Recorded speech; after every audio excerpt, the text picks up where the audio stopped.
If you're a small business owner, you'll know just what it's like to be the chief everything officer. HR, payroll, employee benefits. Well, Gusto can do all of that for you. Gusto is online payroll and benefits software built for small businesses. It's all in one, remote friendly, and incredibly easy to use. It's quick and simple to switch to Gusto. Just transfer your existing data to get up and running fast. Try Gusto today at gusto.com/lockedonsoccer and get 3 months free when you run your first payroll. That's gusto.com/lockedonsoccer.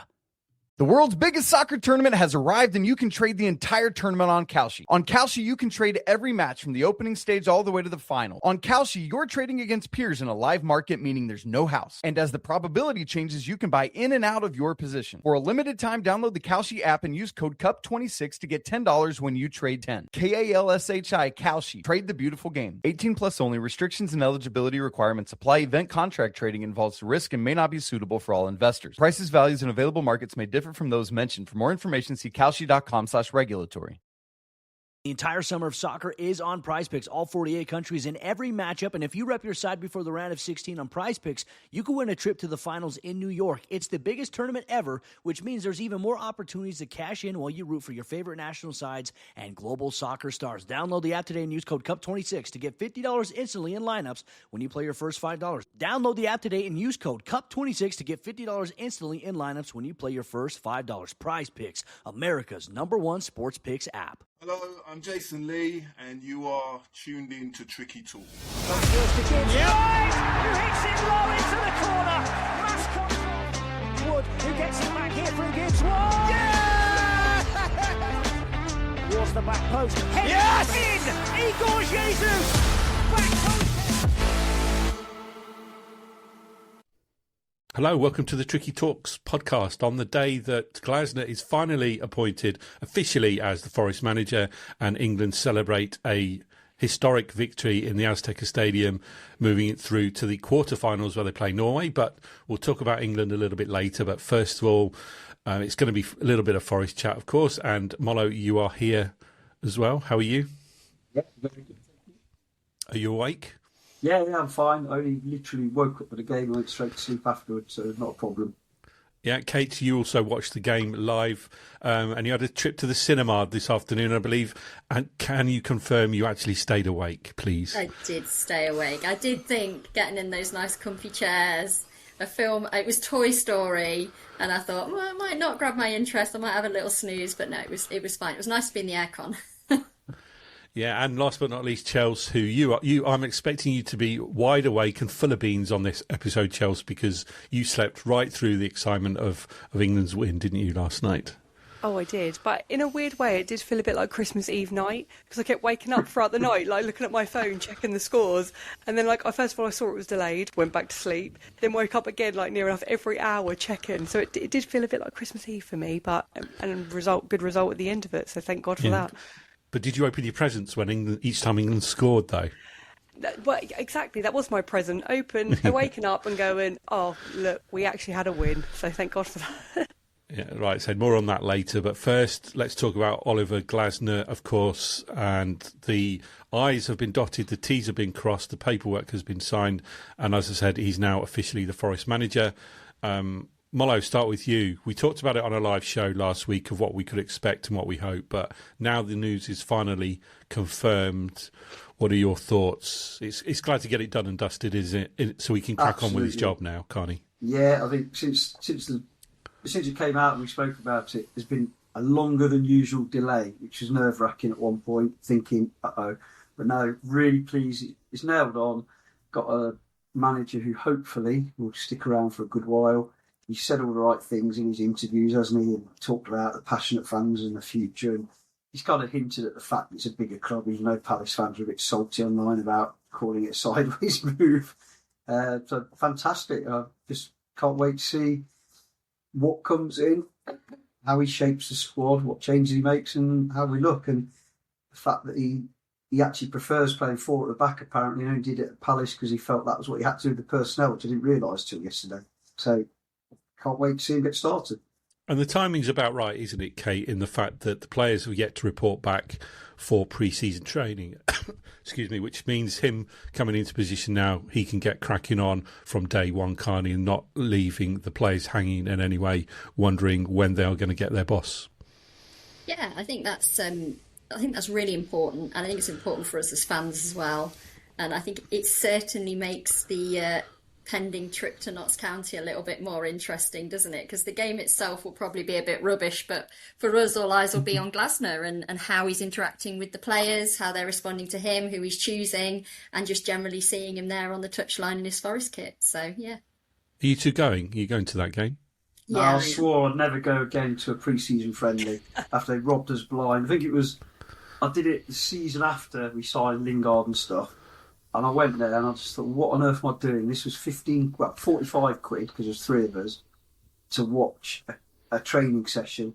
Joe Worrell put in one tackle, proper tackle, not a sliding tackle, where I say that, not proper tackle. And that Hwang scores, that shows how bad it was. And it was the biggest waste of money ever. And I just can't, I keep saying I'm going to go to maybe the last one, but no.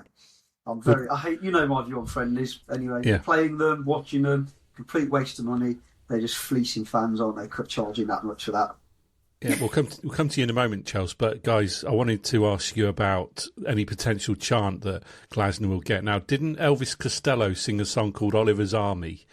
I wonder if Seatman Mollo will adapt that and create a chant for Glasner. What do you think? Possibly. I've seen one floating around, and it's somebody that sits about 5 rows from Seatman who put it out there on a group I'm on. So you never know. We'll see. Right, Chelsea, you missed our live show last week, unfortunately. So interested to hear your thoughts on Glasner being appointed, because we were all, obviously, if you watched it, we were all saying what a great appointment it was. But what are your thoughts? Interested to know what you think, really. Oh, yeah, it's definitely a great appointment. I mean, you're not going to... With all the managers that we've had, it's all been a bit of hearsay and this and that and the other, and it's been the good, the bad and the ugly, really. I mean, Victor, Pereira, he's coming and he has done a good job, and you can't fault him for that. I think Marinakis' thinking is we need to go that next step further. Who can I have for the man for the job? And Glasner's obviously a very well appointed manager to be able to do that. He's well known in the Premier League. We, know he's had a big impact in the Premier League, by winning the Community Shield and FA Cup and, winning trophies, which we know that Marinakis wants. And if I'm honest, there was a bit, inside of me that just felt like, oh, wow, we've got Glasner. And that's how it felt. With all the managers that we have had, you've gone, yep, okay, well, next man up. But really, the reality of us being able to get Glasner as Forest, and I'm not poo-pooing Forest, but I'm saying to be able to get him, Marinakis has obviously done a very good job, and knows how to get him in. And yeah, I'm really excited. I'm really happy. It's a very big risk, obviously, to get a new manager at this stage, but I'm really happy with the fact that he's been appointed. It gives us so much to look forward to this season, doesn't it? And I know we talked about the importance of getting off to a good start this season, but where do you stand on that? Do you think Glasner has got the time, Mollo, to implement enough of his philosophy and his tactics in order for the team to gel come day one, or do the signing plans have to be taken into account? Timing signings is going to make a difference, but you touched on it earlier. If you're going to get a manager a week before pre-season starts and the players report back, is probably the perfect time, isn't it? Yeah. So he can get his philosophy. Don't know if he speaks in Portuguese or not, or if he's going to make them run too much, but let's hope not. It just, I don't want to repeat myself, but I just keep going back to a few months ago, Liverpool fans wanted Glasner or Areola, and we would have taken the leftover one any day of the week, and that's kind of what's happened. So that's the level we're at, and it reeks of ambition, I think, is the word I would say as well. And I think he's got plenty of time, subject to signings arriving, because we clearly need one or two in certain positions. He's already allegedly, I don't know where I read it, identified through the middle and right back. There's a key areas, which is interesting. I'd say left back and have Williams on his proper side, but yeah, one of the things I'm curious to see, Kate, is how he coaches the second-year players. I know Mollo talked about that on the last show when Holly and Des were guesting, but at that point, you know, I don't think Pereira had actually been relieved of his duties, had he? So the outlook on those second-year players now, has it changed for you? Are you hoping that Glasner's the person to bring the best out of those players, or are you expecting more of the same? I'd be interested to see how he coaches full stop, because I think Mollo just mentioned it there. You know, he is known for wanting his team to be fit, and a lot of his stuff is based on fitness. You mentioned about needing to be off to a great start, which classically it does take him some time, I understand. So those two things are the only sort of vague wobble. And the thing that Vitor Pereira did was he brought them back together, didn't he? So another new manager. The main difference with this is like you said, it's a statement of intent to do better and be better. So I suppose it's get on board or get off time, isn't it, for those second players? He is a great coach. There's no denying that. So, but as with any coach, there still has to be a buy-in. And I hope very much that they do, because I think as fans, we certainly have done already. There's nothing but excitement in the fan base. So I'd like to think that, yes, Simon, I'd like to think that he is going to get the best out of those second-year players. But I do believe that if they're not interested, then that they'll be on their way, because it certainly implies that he's going to have a lot to do with, you know, team selection, signings, who's your starting 11, because that's obviously something that he didn't have at Palace, so that's a carrot for him. I think you've hit the nail on the head there in terms of he's going to have a clean slate, isn't he? None of the players in the squad are his players, so he's got no loyalty to any of these players, Chelsea, and if they don't fit the bill, he's going to get rid, isn't he? But how important is it, do you think, that, I mean, again, Kate alluded to it, that Pereira won over the players and got them together and got them bonded. It's Glasner's job to keep them together now, isn't it? Do you think he's going to be all right in that sense? Do you think the players are going to respond to him? I mean, hindsight's a wonderful thing. I hope he does, because the togetherness at Forest is one of the things that makes us stand out from the crowd, really, in the Premier League, isn't it? I'd like to think that the work that Pereira has done will definitely keep them very tight-knitted group anyway, but we've seen from the likes of Ange coming in how that having the lack of confidence can really quit. I know, sorry guys, I'm sorry to mention his name. It's going to, you know, it's like, yeah, don't mention the war, isn't it? Don't mention Ange. And I think we could see very quickly and very clearly how the lack of confidence and the togetherness just, you know, near enough broke, didn't it, really? So you'd like to think that he has highlighted how important that is to us as Forest, and how important the togetherness is. And you'd like to think that he is able to keep that momentum and be able to just hold that, really, as a squad. I don't know whether you guys have noticed from the fixture list, the game against Palace is on Saturday the 10th of October. The international break immediately precedes that game, and it's a 3-week international break. They've combined 2 international breaks into one this year. They've got Coventry at home on the 19th of September, then a 3-week break, and then it's the Palace game away. So that one is certainly going to be one the fans are going to have plenty of time to build up to, aren't they, Mollo, in terms of having to wait for it. And it's going to be a TV game, surely.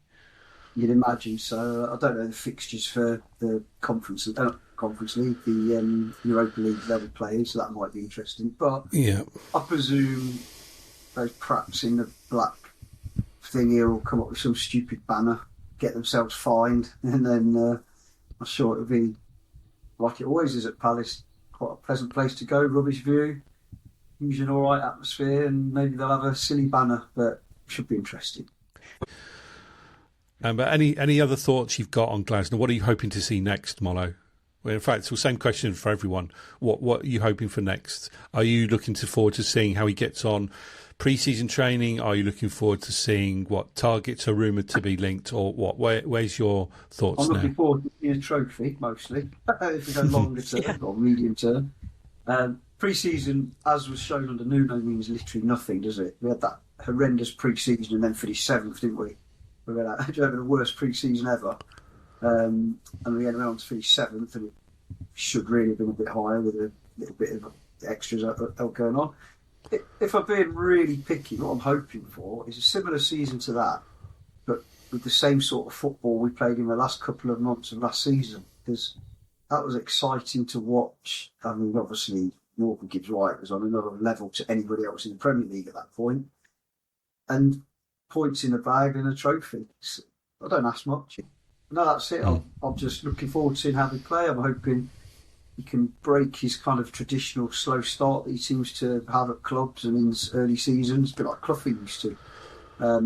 Because I'm not sure patience is there like it used to be, not just the fans, but the hierarchy. There's 13 million reasons why they're going to give him time as well, isn't there, I would say. And hopefully, you know, he said all the right things, and he could have waited and gone lots of other places. So he's obviously bought into the ambition. And what he said's great, but what the owner has said kind of usurps it a little bit. It's like, yeah, we don't want to just be there. We want to compete for trophies and stuff. We want to win. You know, we always win. So a year from now, when we get a lot of stick from Palace fans about we're in Europa and this happened and that happened and all that. A year or two from now, I suspect they'll be somewhere in our slipstream, hopefully, thanks to Glasner. Hopefully. Kate, same question to you. What are you looking for next? I think it'd be really, really easy to get carried away, wouldn't it? You know, the first thing on everybody's mind is trophies, because he's a proven trophy winner, and I would love that. And we've already identified that we would love that.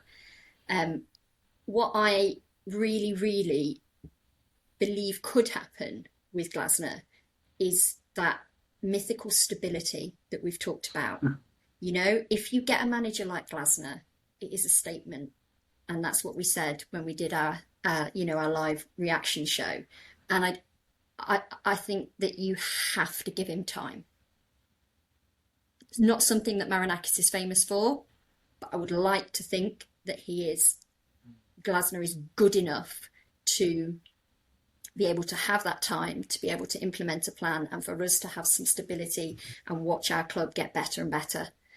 So like I say, maybe that is me getting massively, massively carried away. But for me, that's, you know, if we can have a really good, solid season, if we can see the players respond well, if we can feel that ownership again of a manager that we think is going to be around for a while, I think that'd be quite something. And you touched on a very valid point there. Crystal Palace have historically, especially over the last few seasons, not started the season well. And if the same thing happens again, maybe it's just a Glasner thing. You know, what's Marinakis going to think? He must surely have done his research. He knows how Crystal Palace have started the last couple of seasons. He must have accepted that. Otherwise, he wouldn't have appointed him in the first place. I think with what has happened now is it's almost being taken to the next level, hasn't it? And I feel is almost now, when we spoke before about like what our hopes for next season, I was very much saying, you know, I'd love just a comfortable season, no relegation battle, no battle for anything, finish mid-table. Whereas now we've got Glasner, my expectations have gone up. And I think it's quite safe to say that everybody's probably would do. I'd love a trophy. I'd love a trophy. Absolutely love a trophy. I'd love to see it. But I'm more hopeful about getting a trophy. I'm not expecting it, but I'm more hopeful than I am now that we've got Glasner. If it is going to be a bit of a slow start, then we know that that's what to expect. However, do I think that it's going to be a slow start? I don't think it will be. You're shaking your head, Marlo. No, there's no way that if they raised it, Marinakis would have said, and you need to sort out that traditional slow start if I'm paying you the big bucks, and I'm going to back you. And also, I forgot to say the obvious thing about next season. I'd like to see more than 4 home wins as well in the league, because that was pathetic last year. Gosh. And didn't, 4 wins at home. It's no wonder the crowd were not great at home at times compared to previous years. But yeah, I don't think Marinakis will accept that. I'm not saying he'll sack him, but he's not going to go and say, look, we'll give you time because we know you have a slow start. He'll say, we'll give you time, but we need to try and do something about that traditional slow start if that came up. Because the level of player he's going to be working with already, he had to build that at Palace, didn't he? And we had obviously a lot depends on who comes in, and I just don't see him. I just don't see us getting off to a slow start and being happy about it, or being, it's okay, give him time. Maybe we will give him time, of course, but I think he's going to need at least some sort of statement in that first few games where people say, although saying that, last year Brentford. Yeah, true. Right, any final thoughts about Glasner then before we move on to talk a little bit about the England game? Right, okay, the England game. England made it through, didn't they? What a game it was.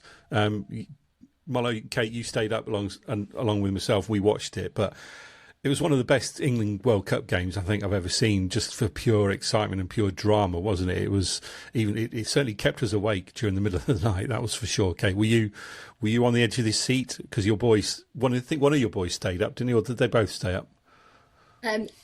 No, just the youngest one, because he had an inset day today. Although he was done by half time, and he kind of went, "Mummy, I'm really sorry, but I think I need to go to sleep," and then just went, "What?" And that was it. He was done. But he did see the two Jude Bellingham goals before he passed out. I tried to wake him up for the penalty, but no, he was done. And I think, to be fair to him, I was thinking as it was approaching half time, "Whew, this is This is harder than I thought it was going to be." But then it just got you, didn't it? It just absolutely got you. So much drama and, like you say, excitement, anticipation, nerves. But also, I think, what I put in my finalysis was the performance that we all knew was in there somewhere, and we just so wanted to see from England. That is something that you can get behind, isn't it, as a fan? That grit and determination, and just, fantastic. And now, I would say, let's go, Haaland. Let's see what happens next. The world's biggest soccer tournament has arrived, and you can trade the entire tournament on Kalshi. On Kalshi, you can trade every match from the opening stage all the way to the final. On Kalshi, you're trading against peers in a live market, meaning there's no house. And as the probability changes, you can buy in and out of your position. For a limited time, download the Kalshi app and use code CUP26 to get $10 when you trade 10. Kalshi, Kalshi. Trade the beautiful game. 18 plus only. Restrictions and eligibility requirements apply. Event contract trading involves risk and may not be suitable for all investors. Prices, values, and available markets may differ from those mentioned. For more information, see kalshi.com/regulatory. If you're a small business owner, you'll know just what it's like to be the chief everything officer. HR, payroll, employee benefits. Well, Gusto can do all of that for you. Gusto is online payroll and benefits software built for small businesses. It's all in one, remote friendly, and incredibly easy to use. It's quick and simple to switch to Gusto. Just transfer your existing data to get up and running fast. Try Gusto today at gusto.com/lockedonsoccer and get 3 months free when you run your first payroll. That's gusto.com/lockedonsoccer. The entire summer of soccer is on PrizePicks, all 48 countries in every matchup. And if you rep your side before the round of 16 on PrizePicks, you could win a trip to the finals in New York. It's the biggest tournament ever, which means there's even more opportunities to cash in while you root for your favorite national sides and global soccer stars. Download the app today and use code CUP26 to get $50 instantly in lineups when you play your first $5. Download the app today and use code CUP26 to get $50 instantly in lineups when you play your first $5. PrizePicks, America's #1 sports picks app. I think there was a lot of talk before the game around the altitude, or the altitude as they're now calling it. But they didn't seem to be impacted by that at all, did they? It was almost like that was the focus of the pre-match talk. But then once the game started, that kind of talk disappeared, and they looked to cope with it really well, didn't they? You didn't see anyone breathing, and he made good use of his substitutions, especially near the end. Yeah, I think. As you say, a lot was made of it, but these are professional athletes at the end of the day. And, the whole red blood cell, oxyhemoglobin, all that stuff, it's real at 7,000 feet, but it's not going to be as bad as it's made out to be.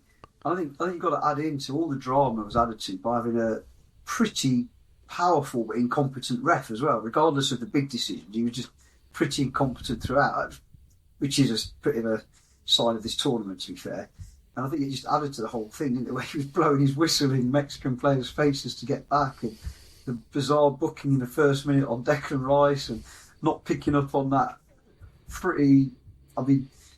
anyone who's played the game, I believe you're a centre half, Chelsea. So I don't know if you've seen it, but Quanza's tackle, we all know he completely left his foot in. There was no need for it. He could have pulled out of that last bit of the tackle and not got into trouble.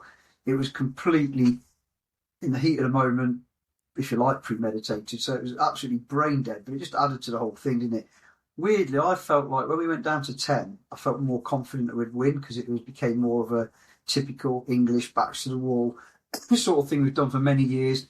And without being disrespectful, best fans, when I went to the last World Cup, they were favourite fans, weirdly, the Mexican fans. But aside from the stadium and the fans, they weren't that good, let's be honest. They're not, they weren't. They worked so hard and they ran more and they lots of pretty little passes at the back and in the middle. They weren't really that good, were they? And we negated them with the quality we had.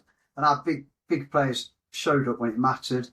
I think I heard Neil Warnock talking today about we've got the best midfield three in the tournament. And it's interesting because as much of a dinosaur as people might say he is, he obviously knows football.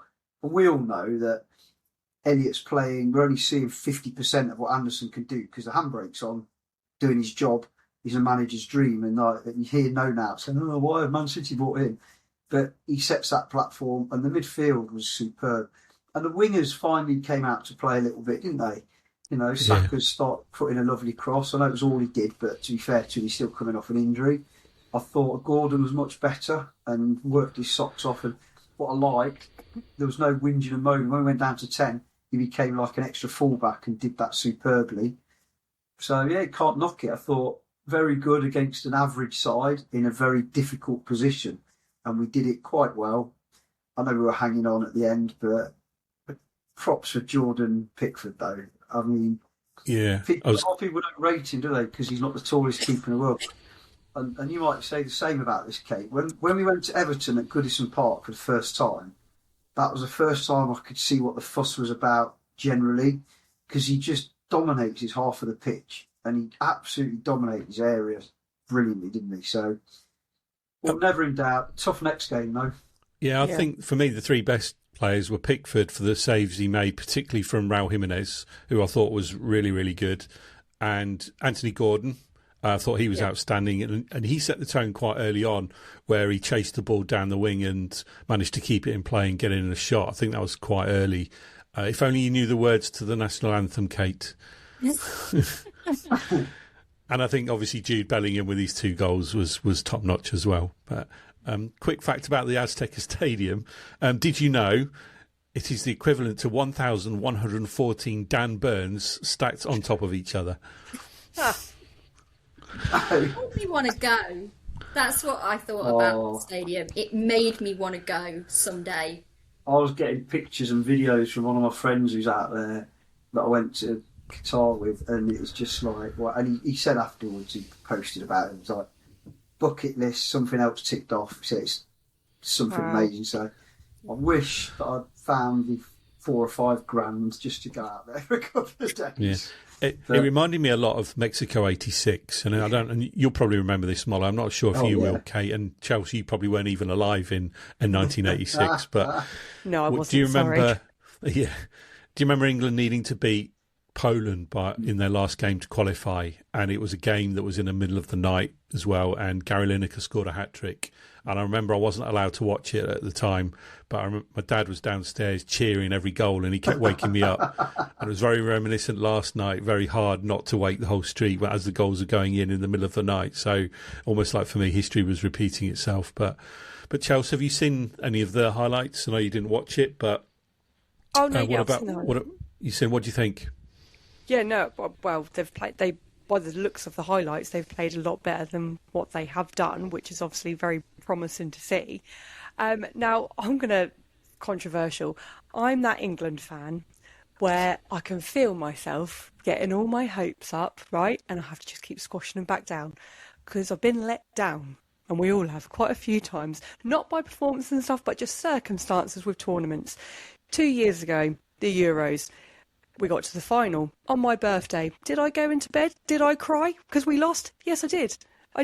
And I just feel like I've just been let down. I feel like sometimes supporting England feels like, when you buy a lottery ticket And every time you think, oh, no, I'm not going to win. But there's that tiny bit where you think, oh, maybe I will. And you're checking your numbers and you think, yeah, this could be actually my time to win it. And then you go, oh, no, see, never playing the lottery again. Never playing it. I never win. And that's how I feel. But after watching the highlights, I thought, oh, maybe it is coming home. And I can feel that building up a little bit, and I'm just trying to be a bit more realistic. Well, Chelsea, if you've got to think about, they've got to play the conquerors of Brazil in the next round. Then they've got to play probably Argentina, and then if they win that, they're probably going to play the best team in the tournament, France. Or if it's not France, it's going to be Spain or Portugal. So they've still got a long road to go. Yeah, and this is why I'm not allowing myself to get excited. Realistically, you could see us winning one of those three if we played in a league format.